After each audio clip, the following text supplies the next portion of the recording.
Patan city હોસ્પિટલે ઉત્તર ગુજરાતમાં તબીબી ક્ષેત્રે એક નવી સિદ્ધિ હાંસલ કરી છે। જાણીતા સર્જન ડોક્ટર હિતેશ પંચીવાલા દ્વારા અત્યંત જટિલ ગણાતી સર્જરી સફળતાપૂર્વક કરી બનાસકાંઠાના ભાભરના એક મહિલા દર્દીનું નવું જીવન પ્રદાન કરવામાં આવ્યું છે।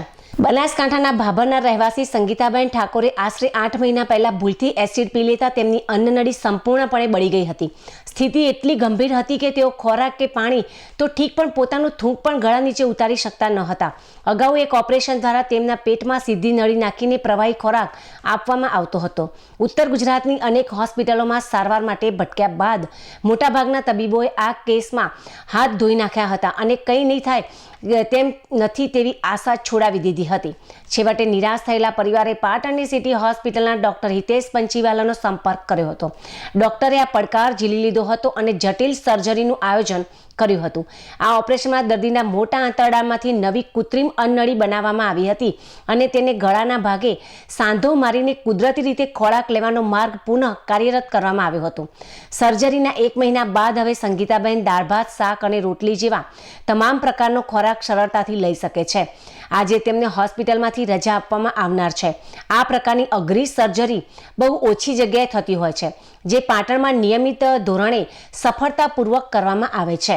પોતાની પત્નીને મોતના મુખમાંથી બહાર લાવી ફરીથી ખોરાક લેતી જોઈ સંગીતાબહેનના પતિ ભાવુક થયા હતા અને ડોક્ટર હિતેશ પંચીવાલા તથા સિટી હોસ્પિટલના સ્ટાફનો હૃદયપૂર્વક આભાર માન્યો હતો। આ ઠાકોર સંગીતાબેન કરીને 25 વર્ષની મહિલા છે અને ભૂલથી એસિડ પીવાઈ ગયું હતું। એસિડ પીવાના કારણે ટોટલી અન્નળી હોજરી બધું દાજી ગયેલું અને એના હિસાબે એને થૂક પણ પાણી પણ ઉતરે નહીં। એ માણસાના છે, ત્યાં એમને હોસ્પિટલ બતાવ્યું, ત્યાં ડૉક્ટરે એમને ના પાડી। પછી મહેસાણા ગયા તો મહેસાણામાં પણ ડૉક્ટરે એમને ના પાડી કે આમાં કશું થઈ શકે નહીં। એટલે પેશન્ટ અમારી પાસે આવ્યા, એટલે અમે એમને સમજાયા કે આમાં ઓપરેશન પોસિબલ છે, પેશન્ટ ખાતું થઈ જશે। સૌથી પહેલાં આપણે પેટમાંથી એક ખોરાકની નળી મૂકેલી ઇમરજન્સીમાં, જેથી ત્યાંથી આપણો બધો દૂધ જ્યુસ ઘી બધો ખોરાક ચાલુ થઈ જાય।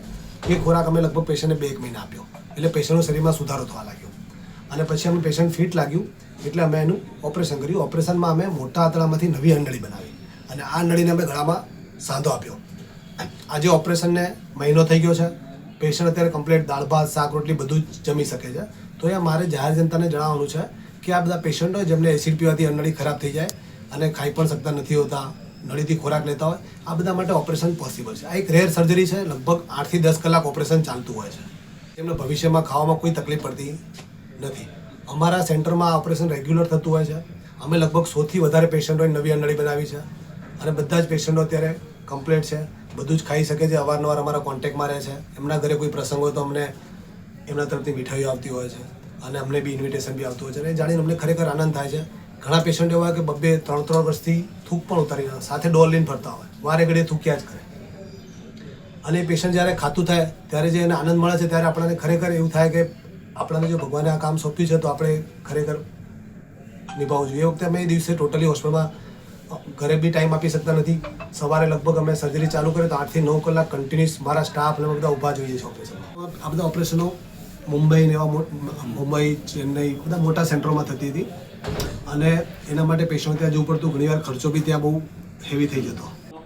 એના કારણે એક વાઇફની તકલીફના કારણે કે હું 2 જગ્યાએ ફર્યું, માણસા પણ બતાવી દઉં, ત્યાંથી મને બાલાજીમાં લઈ ગયા તો એ ગયા પણ તો સાહેબોએ એવું કીધું કે અહીંયા કંઈ ફેર પડે એવું લાગતું નહીં, કાયમ માટે કે નળીથી ખવડાવવું પડશે, એનો કોઈ ઈલાજ એવો કે અમારા ચોરી સર નહીં। ત્યાં ડૉક્ટરો સુધી પડ્યા, ત્યાંથી અમારા એક સંબંધીએ અમને ડૉક્ટર હિતેશભાઈ પંચીવાલાનું એડ્રેસ આપ્યું। અમે અહીંયા આવ્યા પછી એમને જે એન્ડોસ્કોપી કરીને ચેક કર્યું, એના પછી સાહેબે એવું અમને આશ્વાસન આપ્યું કે 6 મહિના પછી કે હું તમારા દર્દીને કમ્પ્લીટ ખાતું પીતું કરી દઉં।